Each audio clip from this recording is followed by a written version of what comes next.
So she said this pepper was sweet. Let's give it a try here. What? I never trust a Filipino to tell you it's not spicy. Ooh.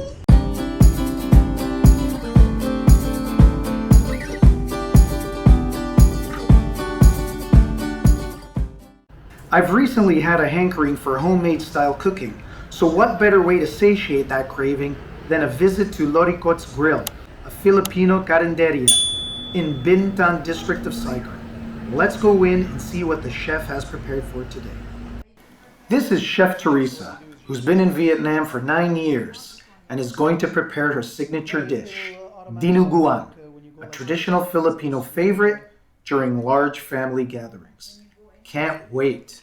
Woohoo! You learned on your own, or did your family pass the recipe down? Family. Your family, huh? And is this usually prepared for a special occasion? Yeah. Like a big familia get together. What's this called again? Liempo? Liempo. Liempo. Mmm. Well, I gotta tell you, Teresa, you need strong arms to be able to prepare this dish, it seems. Yeah? You don't need to go to gym. You come here, lots of exercise just by making this dish. Yeah. Good for you. Now, is this a very popular dish in all of Philippines or just in the northern part? In Luzon? All of Philippines, they make this dish. Okay. I might have had this once when I was living in the Philippines. There was like a big party celebration thingy. And there was this big table, huge table, and they just food everywhere. I'm assuming I had that, but can't remember specifically. But so, how many years have you been living in Vietnam? Almost 9 years. 9 years. Wow. Do you get a lot of Vietnamese coming here and eating the food and enjoying it, Yeah. or mostly Filipino clientele? Vietnamese and Yeah. others. So the Vietnamese are now starting to appreciate Filipino food. By the way, we're located very close to Landmark 81, which is an iconic tower, literally a stone's throw away. What district are we in Vietnam? What district is this? Yes. Binh Binh Binh district, which is pretty much central. The amazing thing about this place is it started off, funny enough, as a forwarding company, but I guess the owner had a true passion for his food back home. So he decided to open, he had a true passion for food and cooking and what have you, and he missed Filipino food. The main thing was he had a hankering and was longing for Filipino food and decided to open up the restaurant, and it's taken off. So now she put in the chili peppers, so we're gonna spice it up here real good, huh? No, it's spicy. No spicy? Yeah. So what, this makes it sweeter? Gives it more flavor? Yeah, flavor. How many people can this feed? Maybe 20 to 25 pa. Oh, now she's poured the combination of the vinegar and the oil. So you're gonna boil that and just wait till it reduces. In Tagalog, tell me what you're doing, Teresa. Teka, Tagalog, go ahead. papakuloyin po. Pag kumulo na siya, lalagay na yung dugo na may suka. 10 to minutes? 15 minutes. 10 to 15 minutes, Yeah. wow. So if 30 people decide to show up last minute notice, you can cook this up within half an hour, no problem, huh? Oh, very good. She boiled the pork, Yep. and the water that she poured in combination with the vinegar Okay. is the one that she's using to pour it in. So that's why it's easier. Okay. Yeah, because it's already been boiled. Oh, It's already been half cooked. okay. Tikman na lang po mamaya. Teresa, looks good. Smells even better. Yeah. Do you ever get the local Vietnamese that request this, like big party, like to do big banquets for them? Vietnamese, Yeah. ano it? Nah, mostly Filipino order this, huh? They eat barbecue, Barbecue, pork barbecue. They like the pork barbecue. Pork adobo, chicken adobo. The chicken pork adobo. Which is a Filipino specialty, yeah? It's like the main dish, the signature dish. Now we got the blood. Now this will thicken it, give it more of like a gravy taste maybe. Okay, so we've added the blood. Oh, and it coagulates. Oh, wow. Wow, look at this. So now it's starting to thicken. Now it's all about the sauce. Now it's all about the herbs, the spices, everything all mixed together. Sauteed garlic and onions. So you can tell it's ready just by seeing the way the sauce is, how thick the sauce is, right? Yeah. And let me guess, you serve this with a big bed of rice, right? Big plate of rice. Or puto cheese. Which? Puto cheese. Puto. Puto cheese. Oh, that's a new one. Okay, all right. I'll look forward to seeing that. You want to taste it? Yeah, sure. Oh, yeah. It's very meaty, but it's got that vinegar onion kick to it. And that's the one thing about Filipino food. They liberally use vinegar. At least that's been my experience. And this is no different. So it really accentuates the taste. And the blood, well, it's like I said, it was kind of like a thickening, thickening agent, kind of like a gravy. Fantastic. Yeah, because I don't think I've ever tried it with puto. What's the word? Puto. P-U-T-O. P-U-T-O? I thought that was a bad word. Oh, that's with an A. That's right. Okay, puto. Okay, we can say that on YouTube, no problem. So, Teresa, thank you very much for showing us how to prepare this. And I'm sure I've already sampled it, so I know with the puto, it's going to taste very good. What's the word? Masarap. Masarap. Say that again. Masarap. I'm sure it's going to be masarap. I've already sampled it, but with the meat, it'll be very interesting to see how all that gets soaked in.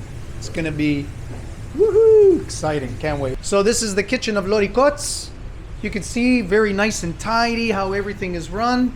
And you want a nice home-cooked meal? Doesn't matter whether you're Filipino or not, this is the place. And you happen to be in Saigon, this is the place to be. Teresa will look after you. Okay, so this is the restaurant mascot. His name is Cookie. Cookie, hey Cookie, how you doing, Cook? Oh, you're such a good dog. Oh, you're such a good dog. Yep, now let's go eat. See ya, Cooks. Everything here is. You feel like you're in another country here. Rural life in Southeast Asia, specifically the Philippines. So we're here at Loricots Grill.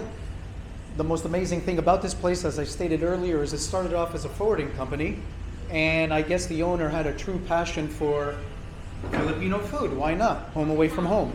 Yeah? So he decided to start a restaurant, and look, he's got guys coming in from the Philippines, locals from Vietnam. Mustaka. Oh, from Vietnam. There you go. So, see? It's starting to catch on. Vietnamese having crispy pata. So, there you go. Good for them. Good for them. So it's basically fried pork knuckles, right? Fried pork knuckles. Fried pork knuckles, and usually you'll have it with like soy sauce chopped up with tomatoes, onions, calamansi, which is their kind of like lime, but a little bit more savory than sour. It's a famous condiment. A very famous condiment, and you just dip that in there, and it's heaven. It truly is heaven. Enjoy, gentlemen. Wow, so there's the puto, which is kind of like a dumpling, but it's made out of rice. And here's the diniguan rice. And what is it? Pork dinuguan. And what's its origin? Why is it called diniguan? What's so special about it?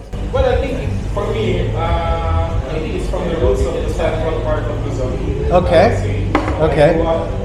This one I'm from Bulacan. Okay. All right. And there would be different types of the style of cooking it. Okay. Ultimately, the main the main ingredient would be the pork and the blood. That's the main thing. But so, are you saying in different parts of Philippines they put a little bit of a different, Twist, different twist. a little bit of a twist? Okay, got it. So that it will not be like a fishy taste, you know. I understand. Okay, interesting. But in our place, we would always put something like a tamarind tip so that it will. Is it because in certain parts of the Philippines refrigeration and preservation is a bit of a luxury, so they have to flavor it and season it with other ingredients to kind of get rid of the fishy taste, as you say? Yeah, major is about the fishy taste. So what's more abundant, available with them, just like for us, we have a lot of tamarinds and Got it. or even the raw mango, green mango. Yeah. It's very good to put there. Really? Yeah, the sour taste. Okay. Well, thank you for that. Yeah, enjoy it. Great. Salamat. All right. Moment of truth. So here's the puto, and it's topped off with cheese. Yeah. Now, Mike here recommends don't even waste your time with rice. You just go straight with the puto, which, by the way, is made from rice anyway, and you just dip that puppy right in that sauce. Oh my goodness. Look how much gets absorbed. Man, look at that. It's like a cake. Okay. Here we go. Moment of truth. Although I've already tried the sauce inside the kitchen, but now I'm going to try with the puto. Oh man. Oh. Buddy. You want to try? Try. No? I had juicy pata. Okay. How about your Vietnamese comrades here? Maybe they want to try it. No? Soon I will ask them to try it. Okay. All right. We are already there. Okay. All right. We'll come back another day, and then we'll sample everything. And always remember, the roots of our stew would always come from the Spanish influence. Correct. And if you see here, if you go to rural Philippines, this is how they normally eat. And I've seen this even outside of Philippines. I've even seen this in Vietnam. I've seen this in Thailand, I believe. Boodle fight. I saw this in Indonesia, where they eat like this. What's it called? Boodle fight. Boodle fight. But I think there's a Tagalog word for that as well, right? Is there a Tagalog for this? No? You still say boodle fight. Boodle fight. It originated from the military, actually. Well, you speak It's how they do team building. Yeah. Taglish is the unofficial language there anyway, so. Okay. So she said this pepper was sweet. Wow, she didn't say sweet, but she said it wasn't spicy, so let's give it a try. I'm gonna soak it in. See, I ate everything but that because I wasn't too sure. So she said it's not spicy. Let's give it a try here. Ah, so good with the sauce. Oh.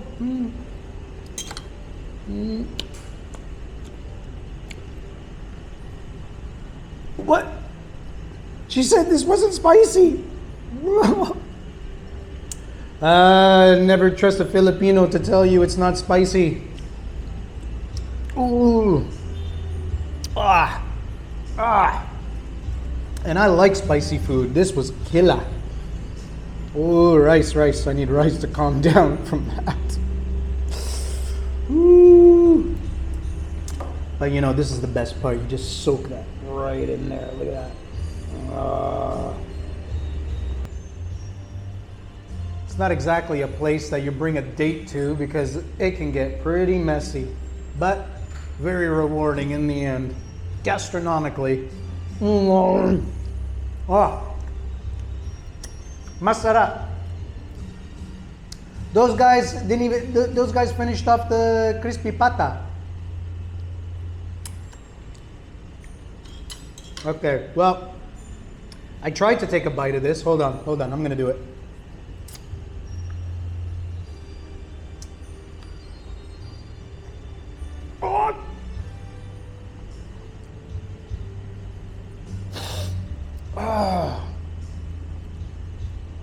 Does the aircon not work here? Yeah. Joke.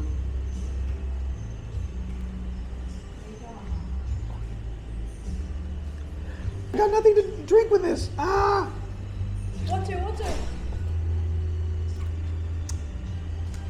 The waitress left.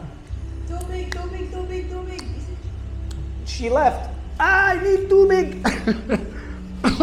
I'm tempted. To drink their. I'm tempted to drink their leftover San Mig Light. Let's see what they had. So this is what the guy was talking about earlier. This is typical Filipino. You mix like a condiment all into one, and you just dip these bad boys right into there. It tastes so damn good. Wait a minute. This looks like Vietnamese food. It doesn't look like Filipino food. But that definitely is Filipino. The crispy pata, which is pork knuckle. Damn, it's good. And when you go to the Philippines, forget drinking water. You need to wash everything down with San Mig Light. When you're thirsty, drink San Mig. Are you having advertisement from that? Advertisement? Oh man, oh that pepper. Waitress.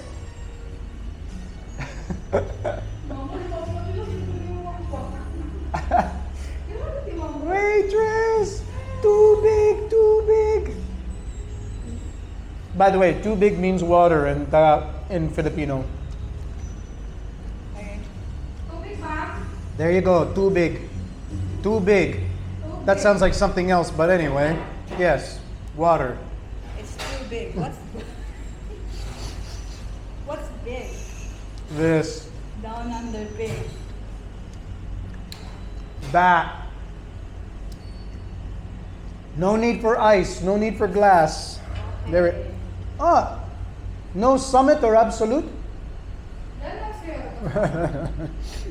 I asked, what about Absolute or Summit? Because that's the water in Philippines, the brand. Here in Vietnam, it's called Dasani. And if I'm not mistaken, this is a Coca-Cola, it's bottled, it's a Coca-Cola bottled.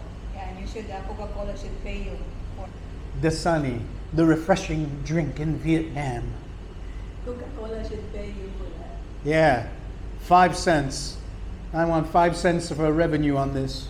4 cents more than usual. And Google will block you for not paying them for the ads. Yeah, sure. Oh, hey, look what's coming.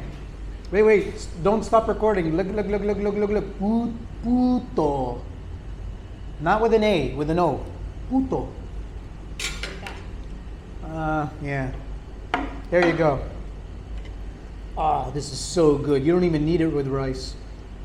This, my friends, in combination with that, you don't need anything else in life. I promise you. Even water? Yeah, after that chili, you do need this though. My goodness, that was hot. Whee! But I'm gonna burnt my hand. I forgot that rice has a high, what's it called? High temperature tolerance. There's a special scientific word for it. But anyway, yeah, hot.